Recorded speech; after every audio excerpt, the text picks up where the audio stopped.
Okay, we're back. Happy New Year. It's 2024 as we say hello to Knoxville sports talk show host extraordinaire, Tony Basilio. Happy New Year. Happy New Year to you, both of you gentlemen. Great to be here in 2024. Can we agree that Kirk Ferentz deserves, a Congressional Medal of Honor for getting that team to 10 wins? Good Where Lord. was his quarterback throwing the ball a couple of times? Good gracious. I could have completed some of those balls underhanded. Somebody compared him on my show to Sonny Jurgensen today, and I said, what, like at 85? I mean, what are you kidding me? Sonny Jurgensen played in the NFL. And they brought he's pretty good. Brought the backup in, and he kind of lit it up there a little late. Well, sadly, it gave me flashbacks of when I was Vandy's announcer and we had Damian Allen. Oh, wow. And it was not a pretty sight whatsoever.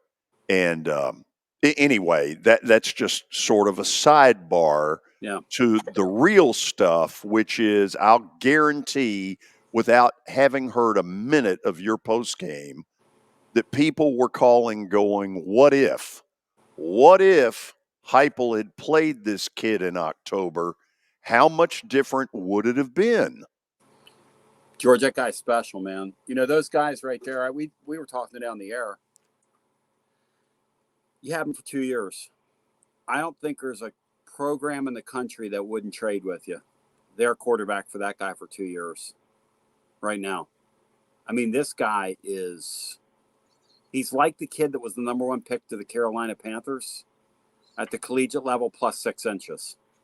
He reminds me of Randall Cunningham. I grew up an Eagles fan, and he's got that angular long stride thing, that ability to run, and then that ability to pull up and let it go on the outside. And I'll tell you, these fans have waited a long, long time to be relevant, and having that guy makes you relevant. Are they at all critical about the question I've asked? And there's no way for me to know, not being out at practice every day, that kind of thing. But was he this ready in October? And if he was, why didn't Heupel pull the trigger? I've had people tell me from behind the scenes that I trust that this guy is extremely special. I had somebody tell me that last year he was how do you put this? When he walked out there in December on the field, he was one of their best players already. Last year, ball practice, he was out there just kind of giving Tennessee a look for the Orange Bowl last year, but he was already kind of ready-made. But look, they made the decision that when Joe Milton had their great bowl game, they didn't want to lose the locker room. They wanted to go with Joe Milton. It's what they did. I'm not sure how much different the record would have been. Nico was kind of slender, is kind of slender. Yep. I don't know if you want to expose him to a full schedule. I would have liked to have seen them use him, goal line packages, short yardage type situations, RPO deals. I thought it was very strange that you could have a talent like that on your team all year and just sit him over there and not play him. I don't know how you do that, but they have more restraint than I do, because, George, I would have found a way to play him. And people say, well, he wanted the red shirt. Red shirt what? He's not going to be here in 3 years. There's no way that guy's playing college football his senior year the way it works right now. No way. Oh, you're absolutely right about that. And I'm going to want to get Kelly into this conversation. I mean, it became apparent like 5 plays in. Yeah. Okay, massive poise. Looks like he belongs. Looks like he knows exactly where to go with the football. I mean, Kelly, I just was like, oh, my God, this kid is the real deal. Yeah, I'll agree with you. I do want to say this because we don't know where guys are going. He's what is he, Tony? Is he 6'6"? He's 6'6". So he's got – yeah, I mean, he's a good-looking kid. I mean, we got to pump the brakes a little bit, obviously. I mean, that was just And he was going against Iowa, and Iowa's got a really good defense, but they didn't have according to Mel Kiper, they didn't have their best DB playing. I'm sure they had some opt-outs, but he looked really good. And that presents me, Tony, with this, and I asked you this months ago, just do you think that Josh Heupel knew that they weren't going to be as good as they were the year before, and he wanted – I know you just said that about Joe Milton, about going out in the Orange Bowl. He played really well last year. They didn't want to lose the locker room. But, like, if that guy – if you think he's going to give you the best opportunity to win, why don't you just throw him out there? I mean, I don't think Joe Milton – and we've all talked about this – I don't think Joe Milton probably gave them the best chance to win. Maybe they wouldn't have been any better. Maybe their record wouldn't have showed it. I'm not sure, but, like – I can always remember Coach Donnelly saying, I'm not going to lose with a senior. I'm going to play a freshman. And if the guy's got that kind of talent, I don't know. Heupel staff, they don't have that mentality, guys. They just don't. These guys are sure thing guys. And Joe Milton, they brought him in from Michigan. He liked him when he was at Central Florida. And if he didn't get hurt, I'm not sure we would know Hendon Hooker's name. I'm not trying to be funny. So that's in that equation, right? The thought of, hey, I could turn this guy into a quarterback. Look at his arm. Obviously, right now, right this second, right now, that freshman who's played coming into yesterday about 40 snaps of college football was a lot better than Joe Milton right now. Now, I say that, and then we back up. The question is your year any different? I don't know. I don't know. I mean, do you win at Florida? You take a freshman down there that's never really played. Are you going to win at Florida with him? And then are you going to survive with that body, as slender as he is, and as beat up as that offensive line got this year? Are you going to survive the rigors of playing in the Southeastern Conference? That's why on my program, I chose to celebrate the fact that this guy looks like he's got the upside that we haven't seen here since probably the Manning. I mean, to be honest about it. And you don't know how these things are going to go. Is he going to continue to work hard? Is he going to develop? Is he going to stay injury-free? Are they going to surround him with, quality playmakers and put a good enough team around him? Who knows? All those things are still open to debate and what makes sports really interesting. But the truth is that there aren't 3 guys in college football that teams around the country would trade for him, for 2 years of him. There just aren't. And that's the reality of it. Now it comes down to, can I put enough people around him to mask the other deficiencies of my team that gets me into a 12-team playoff? And can we all agree? Question. Yeah. Can we all agree that there had to be in Heupel a tossing and turning at night about this? Really? I don't think so. Don't think so. God, how can that be? I'm just telling you. They made that decision, and I was told by some people, hey, you make a lot of noise and you're making all the noise, and I'm like, look, this thing's a meritocracy, and you guys ought to let that kid play. And they were like, well, there's belief that the family wanted him to redshirt. Again, if I'm paying you $2 million, you don't get a say whether you redshirt or not. To me, to me, this is me. To now. me too. To me, absolutely. That's just me. If that money's real, and I'm paying you even close to that kind of money, I'm going to call the shot on whether you redshirt, unless you don't want the money for that first year when you're just going to sit there and learn. Now, if we're going to work that, that's just me. But the other side of it is I don't second guess it, because at the end of the day, he's healthy coming into next year, and he looked very ready to play. Now, if he would have gone in there yesterday and looked like a deer in the headlights, then you could say, well, he looks so good. My partner, Bino Jeff Henderson, had a great line Friday on our Friday show. He said, either way, Heupel's going to look like a fool in this deal. Because if he goes out there and he doesn't look ready to play, he's going to look like a fool. Yeah. Because why do you get the guy ready to play? And then if he goes out there and he looks like he did yesterday, everybody's going to say, well, like George Plaster, what are you doing?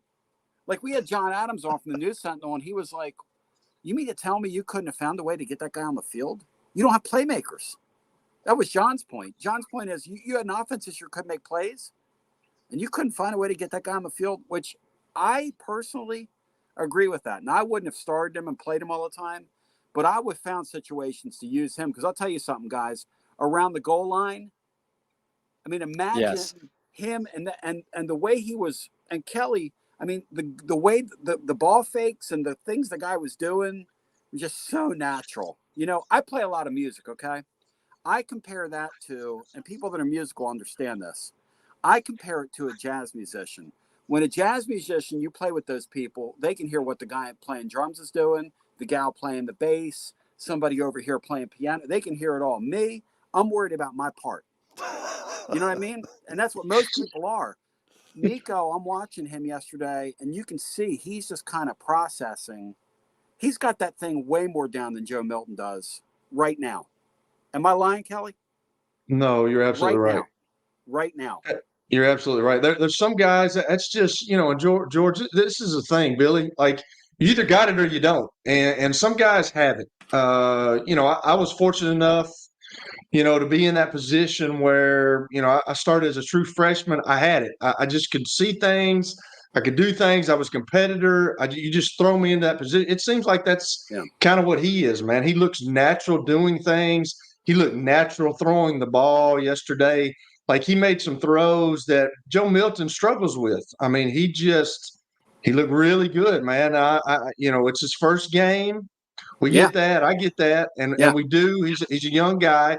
He's going to have some ups. He's going to have some downs too. Sure. That's part of playing the game. Sure. But there's just some guys that it just comes to naturally. And that's the guys that are able to go on and make a career out of this thing. Hey, Kelly. And he's going to have to deal with the adversity of playing in this league.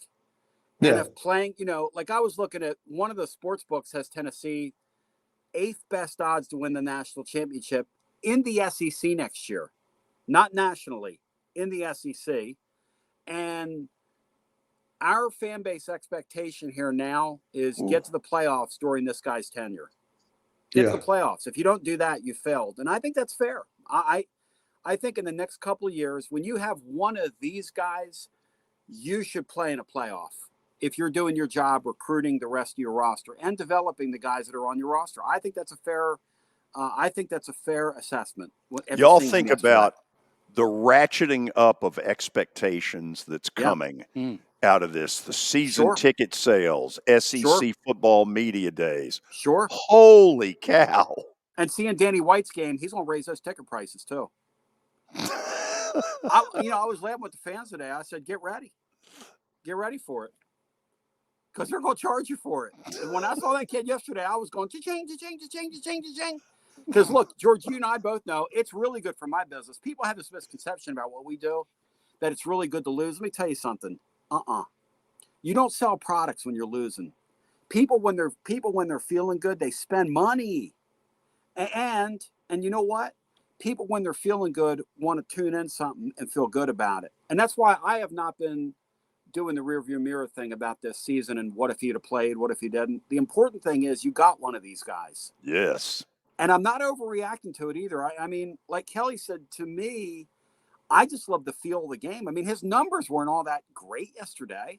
They weren't. Like, if you were to look at his stat line versus the guy from USC, boy, the guy from USC, first, look at those numbers, 6 touchdowns. Hey, let me tell you something.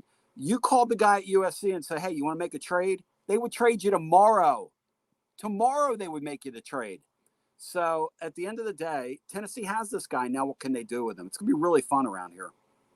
Really fun. Take it, Kelly. Well, I just want to know what, it's a never-ending story. What's going on with the transfer portal at UT? I mean, I've heard that there's a lot of guys. Is there a lot of guys bolting, leaving? Are there guys coming in? Are we hearing anything? What's going on? The guys that left are already gone. The question becomes, what are you going to do if you're Tennessee? The Stewart kid from Texas A&M's out there, the wide receiver. They got the really good wide receiver from Tulane. Between the last time I was on with you guys and now, 6'4" kid that he's thought to be kind of a possession guy. Brazel, however you pronounce his name. He's not a take the top off a defense guy. They've got a couple of young kids. Staley's one of them. Matthew's another one that's a 5-star. One's a 4, one's a 5. Young guys, based on what I've seen so far under Heupel, I don't know how much of an opportunity you're going to get as a freshman to play. You better be great. Brew McCoy, there's a chance that he comes back. I mean, I don't know what Rue wants to do with football, but to me, he's not an NFL player. And if I were him, I would come back and play with this kid for a year and put up some huge numbers, or at least make a run at putting up some huge numbers to help my stock. I think it'd be a lot of fun for him and good for him to come back and play. Tennessee's got an opportunity, though. See, I think yesterday really helps them credibility-wise in recruiting. It's going to help them with the class that will sign next December, many of whom those guys make decisions now, April, May.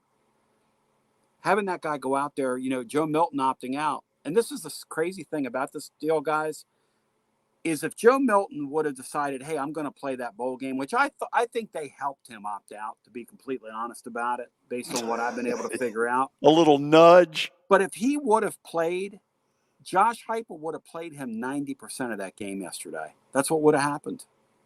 That's how head coaches are. That's it. They're always going to take the safe thing. You guys were asking, what are you going to do?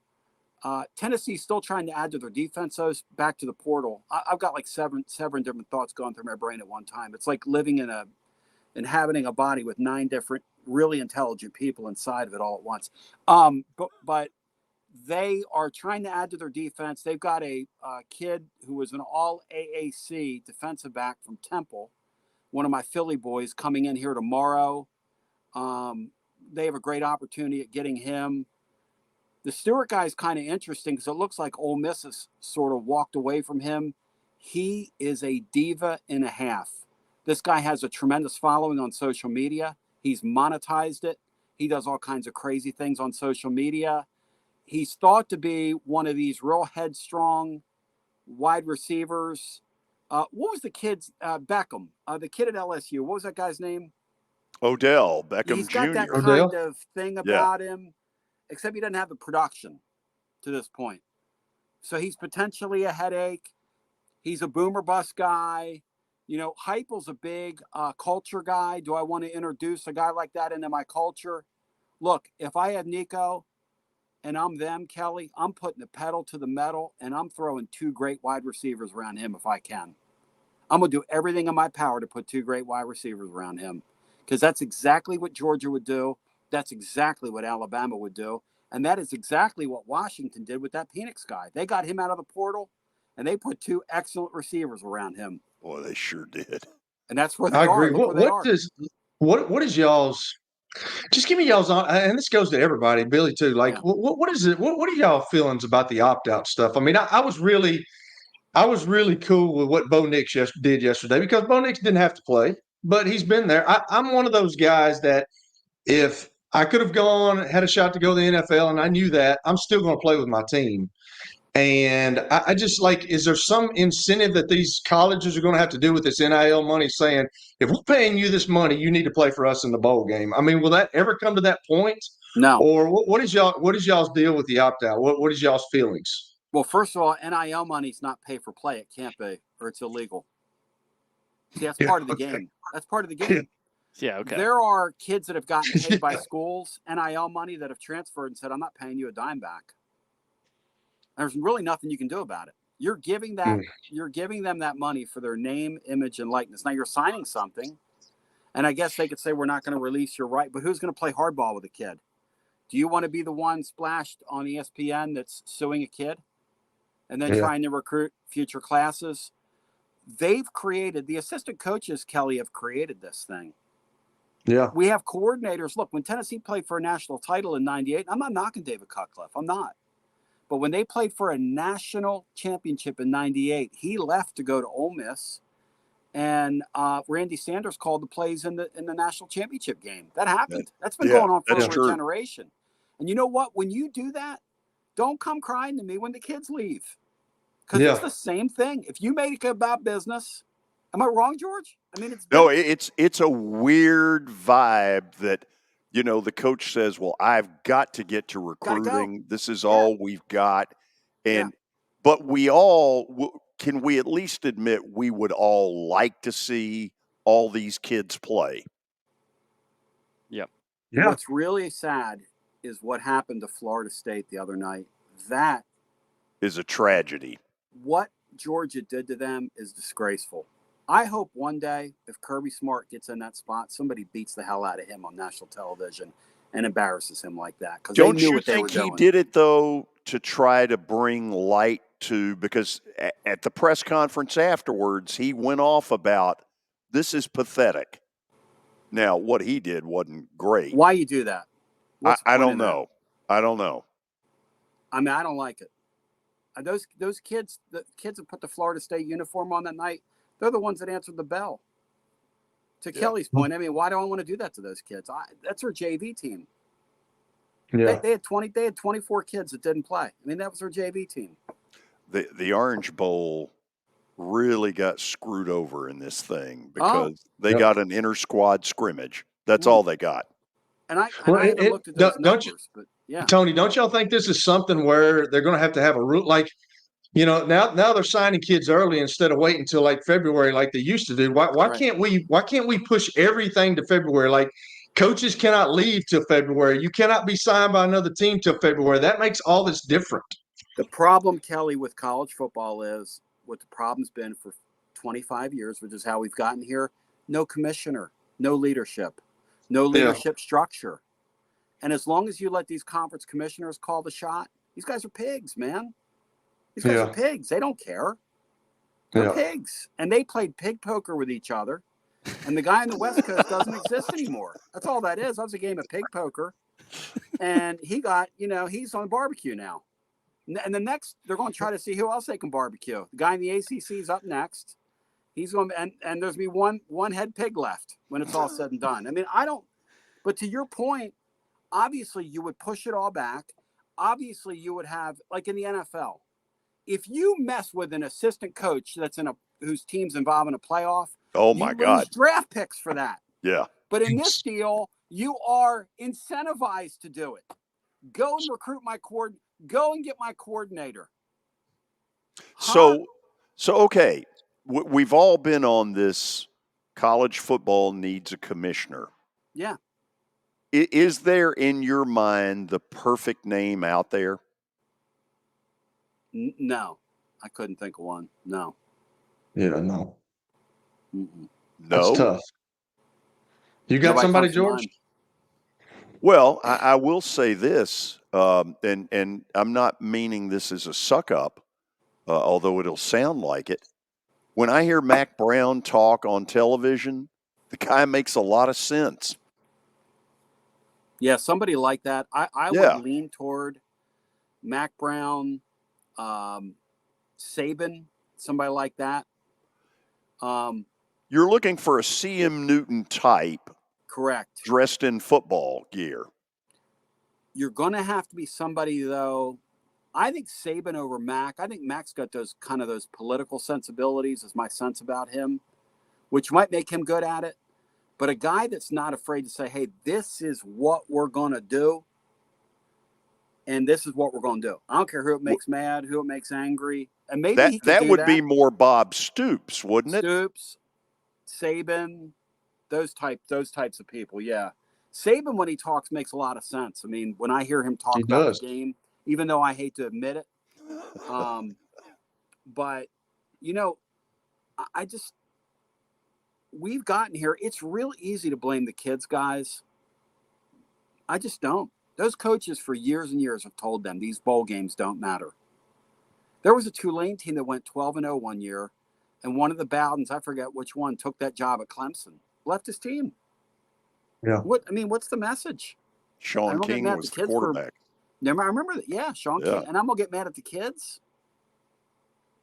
I mean, I know what you're saying, Kelly. I know, like in our day, Kelly, if you left your team, they would, like when you were taking your stuff out of the dorm, they meet you out back and beat you up and work you over. Yeah, absolutely. Now they come party with you. Now you opt out. You go stand on the sidelines and party with them. It's absurd. I've never seen anything like it before in my life. I just don't understand. Like, I just am not built that way. I mean, I guess we're not built that way. The generation that we grew up, we're not built like loyalty is something to us, and there's no loyalty whatsoever going on. Like, I see these guys like the Joe Milton. I mean, he's over there. I just couldn't do that. I know that they probably didn't want him to play, but like Brock Bauer, I mean, he's over there on the sideline, the best tight end in the country, probably one of the best that's come out since Gronk. But like, I just I couldn't do that to my team. I really couldn't. I just don't have that in me. In Somebody- all fairness to the kid from Georgia, when he got hurt earlier in the year, a lot of those guys would have pulled. A lot of those guys would have never come back and played like not he come did. back at all. So he gets a lot of Absolutely. credit for that. But I Yes. do see what you're saying. Somebody said Uncle Worm over here, Watson Brown. I think he would be a great voice in the room. He makes a lot of sense. But the problem with a guy like Watson Brown is he's too logical. The NCAA, man, I mean, I'm just telling you, they're succeeding in spite of themselves. Their sport is as popular now as it's ever been. And next year when they go to that 12-team deal, it is going to be so popular. The thing they really need to do is cut this group of 5 nonsense out, giving them a spot in the playoff. They need to have their own playoff. Let those kids play for their own championship. We'll all watch it. We'll all celebrate it. And it'll get huge numbers. DraftKings will sponsor fun it. that would be. I agree. I mean, I kind of agree with that. I mean, yesterday you kind of saw just the difference between the group of 5 to the Power 5. If you let middle, right, and they got into like that 12-team, their own 12-team playoff, you have 60 teams in each division. I mean, how much fun would that be? And the stadium down there would be full. Yeah. Hey, that thing they play, the 1AA deal, they fill those stadiums. And it's a good product. I love that 1AA stuff. It's good football. Okay, do this for me. You got basketball inside the conference starting Saturday. Where can they hear you after the game's over? So we're doing one tonight after the game. I mean, look at me. I look as we were on for 5.5 hours yesterday. We were on until the end of the Alabama game. And I started my daily show today asking the guys that were on with me. I said, tell me about the end of last night's game. And they said, what do you mean? I said, I didn't see it. I went upstairs, ate something, sat there and watched that second half right into the fourth quarter when Washington scored to go up 13. I went like this, look. And I woke up at like 2:30 with like slobber all over me in an empty room. And my family was sitting there at one point. And then I woke up, I guess that's a prelude of things to come. Well, at any rate, tclub.team is where you find us. We're going to be tracking the portal. After every basketball game, we're on with our Garza Law Tennessee basketball overtime program. Last night we were on I can't get enough of it. My New Year's resolution is my saying, which is on the floor in 24. My goal is to burn myself out to the point where I'm in a fetal position. Well, now don't forget, you'll be coming to Nashville in a week. I'm guessing there'll be an autograph session in the concourse of Bridgestone. Concourse of Bridgestone. What's a good we got to talk about that for next week's show, George. Yes. What would be a good we'll do it in between the first and second period, and then what section would you recommend? 304 where I sit. Meet and greet. 304. Come on up. 304.